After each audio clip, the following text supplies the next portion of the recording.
Bem-vindos e bem-vindas a mais uma conversa de paz e esperança.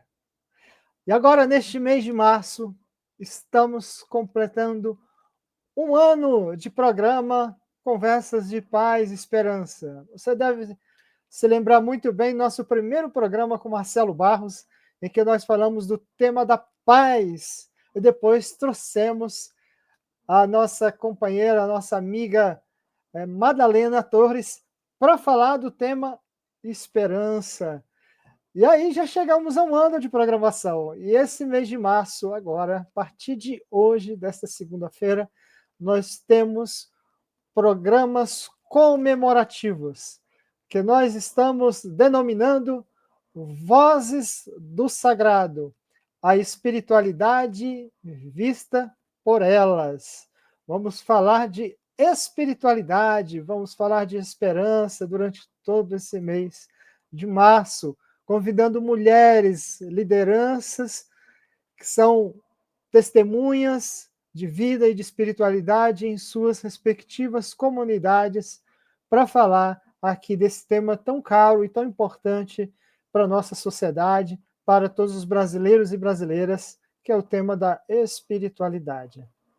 E para hoje, a nossa convidada é a nossa querida amiga, companheira, Gislene Carvalho.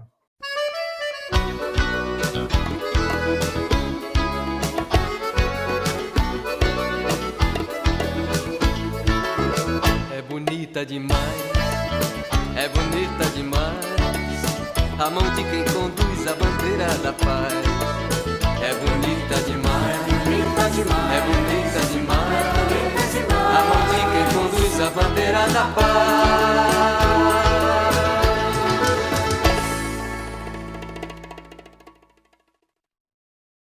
Bem-vinda, Gislene, para a nossa conversa de paz e esperança. Obrigada, Daniel. Estou contente de estar conversando com você hoje sobre esse tema tão profundo, né? Essa questão da espiritualidade vista pelas mulheres e nesse momento, então, chamado de Vozes do Sagrado, nesse belíssimo trabalho que você vem trazendo para todos nós. É um prazer estar aqui com você. Gente, vocês não sabem a alegria de ter a Gislene aqui. A Gislene e o Roberto, seu esposo, todas as segundas-feiras acompanham o nosso programa aqui.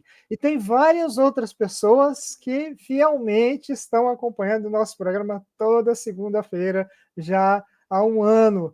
Eu fico muito contente e grato por isso, não só por você, Gislene, também para o seu esposo Roberto, mas por todas as pessoas que de fato acompanham o programa, e você que está nos assistindo sabe quem que eu estou falando, porque você está aqui hoje, mas também estava nos outros dias. E para quem está vindo hoje a primeira vez, seja bem-vindo, seja bem-vinda. Olha, eu vou, antes de começar a conversar com a Gislene, dizer que eu agora vou divulgar um Pix para quem quiser colaborar com o programa. É isso mesmo. Eu nunca divulguei nenhum Pix, mas a gente acaba fazendo algumas assinaturas, né, para fazer a edição do programa, para fazer uma melhoria sempre aqui, num programa ou outro. Então, nesse sentido, a gente se sente motivado a divulgar também esse Pix de colaboração do programa Conversas de Paz e Esperança, nesse endereço de e-mail, dialogos.danielhigino@gmail.com.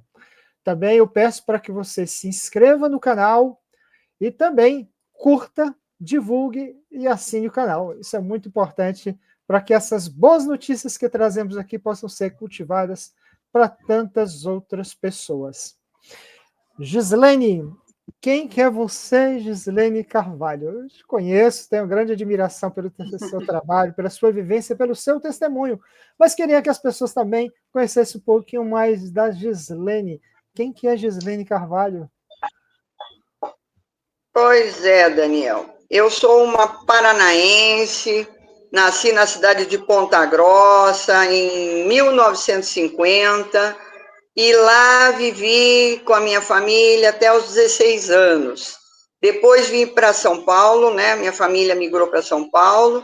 Eu vim para cá, então, com eles, com os meus pais e meus irmãos, em 1967. E morando em São Paulo, morando na zona leste de São Paulo, trabalhando e estudando, eu concluí aqui em São Paulo o antigo curso clássico, e trabalhando e estudando à noite. E em 1970 entrei na USP, onde concluí em 74 o curso de português e francês, né? Trabalhando sempre e estudando. Aí trabalhei como professora no SESI, depois na rede particular, ingressei no Estado em 76, e como professora atuei durante 35 anos. Mais os 10 que trabalhei em empresa, foram 45 anos de trabalho. E agora, eu, depois de aposentada, também escrevi algumas coisas e tudo mais, e graças ao fato de ter encontrado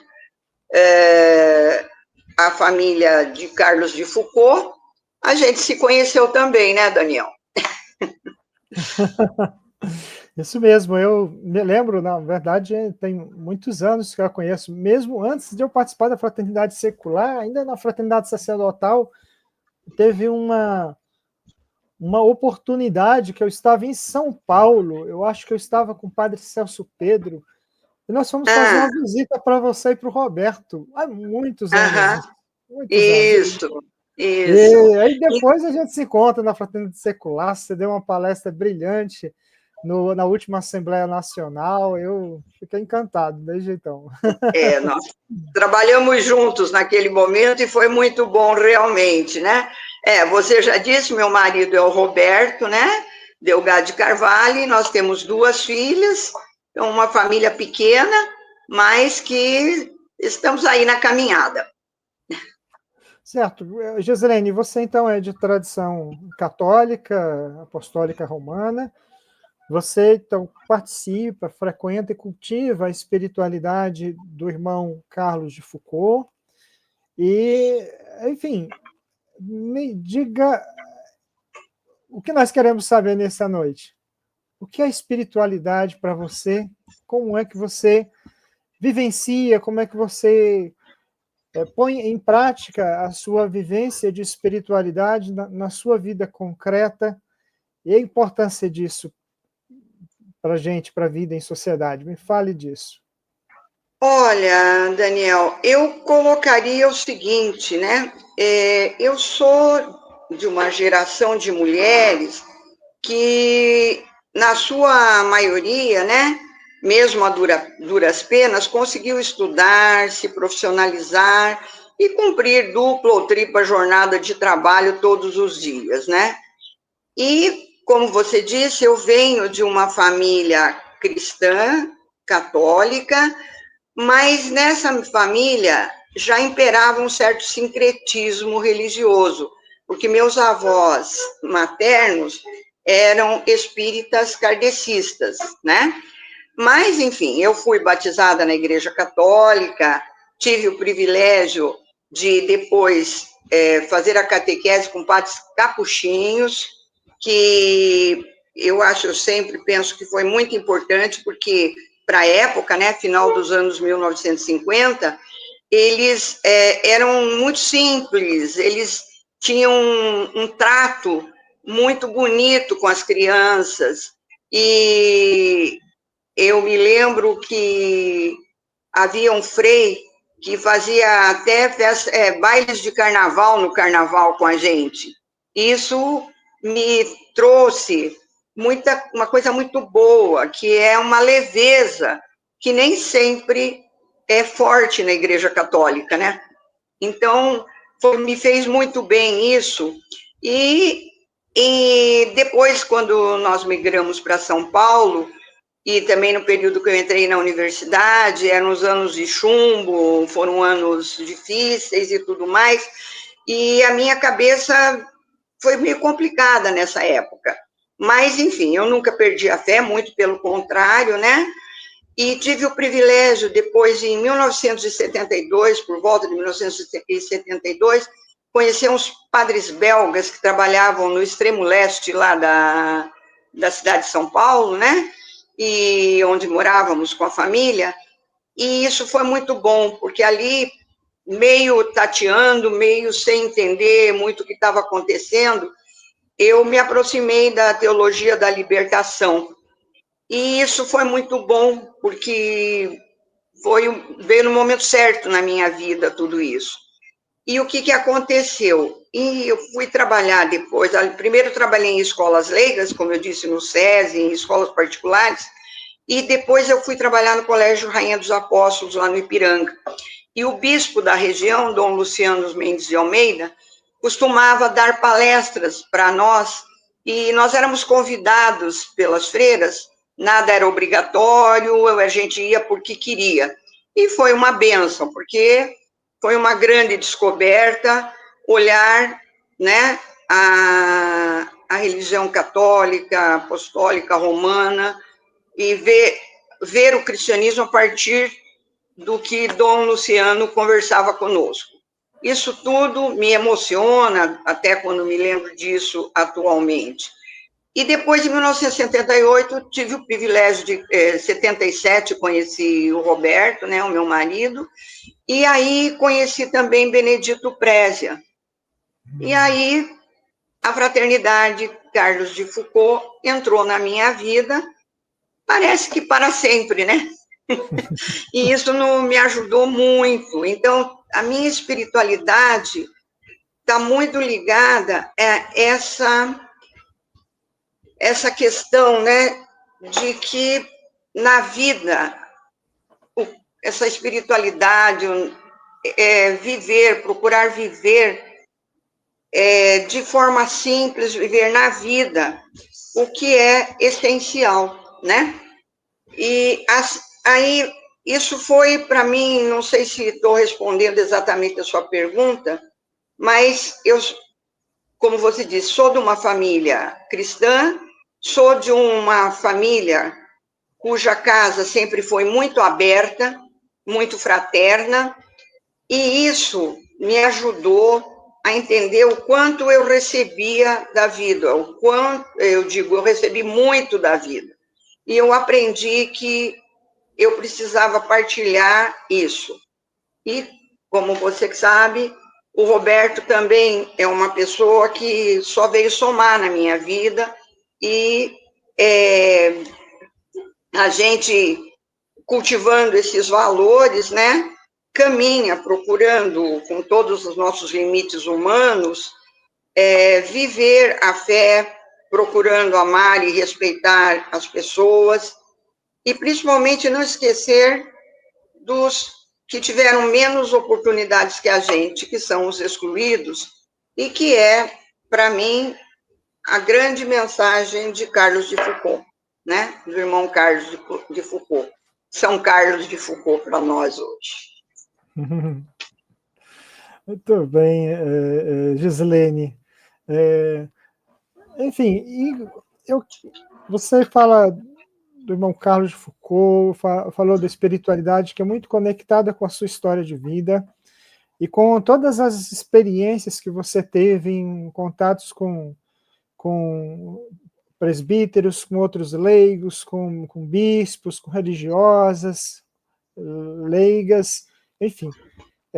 Quais as implicações e consequências a sua espiritualidade traz para a vida em sociedade e para o mundo? Então, a gente, por exemplo, refletindo um pouquinho sobre isso, eu te diria que é uma coisa muito interessante, porque essas experiências é que pautaram escolhas, né? Por exemplo, uma coisa simples, no período em que os filhos eram pequenos, eu optei por trabalhar só na escola pública, porque embora eu precisasse, naquela época também, né, somar com o Roberto lá no orçamento, eu trabalhava na escola privada, que o salário era inclusive maior, e eu optei por ficar na escola pública, porque eu entendia que era lá que eu devia estar presente, era lá que eu podia dedicar a minha energia naquele momento, né? E assim foram praticamente 2 décadas, um pouco mais, né? E depois aconteceu de novo quando eu tive a oportunidade de ser chamada para trabalhar no ensino superior, porque eu fui trabalhar numa universidade de periferia em São Paulo. E aí, mais uma vez, eu senti que, sabe, era assim, não dá para não dá para não aceitar. Eu tenho que ir à frente, eu preciso estar lá também. É bom que eu esteja, eu preciso aprender mais. E foi por aí.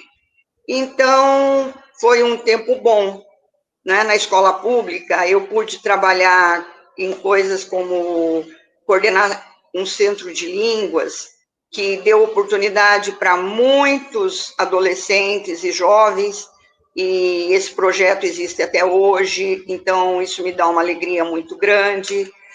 A mesma coisa acontece na universidade, onde a gente pôde trabalhar e ter oportunidade, dar oportunidade, não só para colegas, mas também para muitos jovens, para que realmente pudesse ingressar no mundo acadêmico e tudo mais.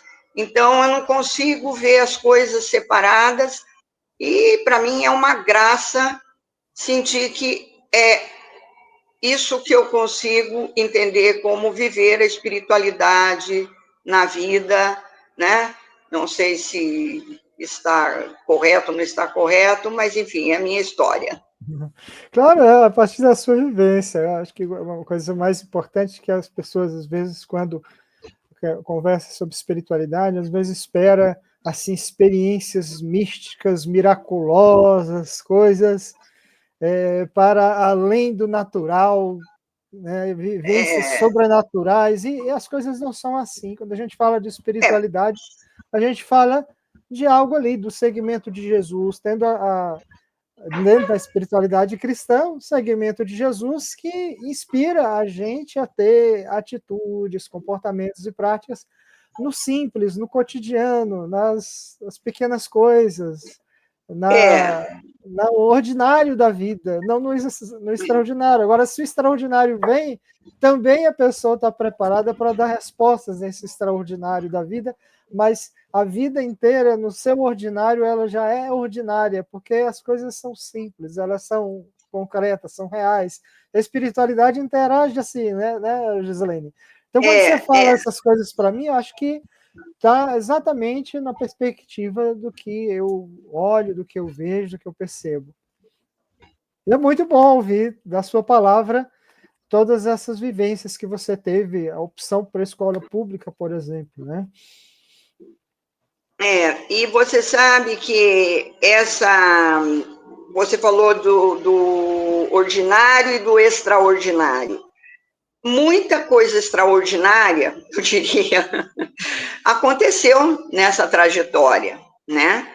E é isso, a gente nem se dá conta, às vezes, quando acontece, mas depois a gente pensa, meu Deus, foi porque eu tive coragem de atender a um chamado, de atender a uma vocação, no caso, né? A educação. Eu sempre falo, e coitado do meu marido, que me aguenta 24 horas por dia, agora que estamos aposentados, eu saí da educação, entre aspas, mas a educação nunca saiu de mim, e acho que nunca vai sair, né? E no meio disso tudo, né, com tudo o que significa trabalhar na escola pública e tudo mais, mas a gente foi fazendo e muita coisa boa aconteceu e estamos aqui. Olha, Jorge, eu fiquei curioso, acho que o espectador aqui também ficou curioso. O que aconteceu de extraordinário na sua vida que a espiritualidade te ajudou também? Olha, eu acho que, eu diria, está sempre ligada, inclusive, à vida profissional, né? Não, uma coisa extraordinária não está ligada à vida espiritual, não, mas, quer dizer, espiritual não, a vida profissional está ligada à vida espiritual, claro. Uma coisa extraordinária foi ter conhecido o meu marido. Isso é uma coisa extraordinária na minha vida. Então, foi mesmo. E porque tudo na vida dizia que nós não nos encontraríamos, e nós nos encontramos. Então, isso foi extraordinário, né? E depois, aí sim, bem dentro da vida profissional, depois a vinda das filhas também foi extraordinário. E depois, essa questão de ter ido parar no magistério superior, né? E depois ter me tornado também uma pessoa capaz de organizar livros e de publicar alguma coisa que eu mesma escrevi. Isso tudo aconteceu, eu já tinha muito mais de 60 anos. Isso tudo foi extraordinário. Que bacana, bacana. Gislene, deixe para nós aqui no nosso programa uma palavra de esperança, uma palavra de esperançar para todas as pessoas que estão nos ouvindo e acompanhando esse nosso programa comemorativo de 1 ano da nossa programação. Então, Daniel, pensando, né, de que este programa, neste programa se fala de fé e de esperança, né? Eu quero concluir aqui dizendo que a vida é extraordinária, com tudo o que isso possa significar, e de que é preciso viver a fé cristã, procurando amar e respeitar o próximo e, principalmente, não esquecer que nem todas as pessoas tiveram as mesmas oportunidades que nós tivemos. E que, se possível, a gente possa dar oportunidade para as pessoas também, mesmo dentro dos nossos limites humanos e das nossas fragilidades. É isso, Daniel. Hoje esteve aqui conosco Gislene Carvalho, no primeiro programa das Vozes do Sagrado, a espiritualidade vista por elas. Quero agradecer, Gislene, a sua presença, a sua participação, agradecer a todos que acompanharam o nosso programa nesta noite e até segunda-feira que vem no Conversas de Paz e Esperança. Até, Daniel. Obrigada mais uma vez.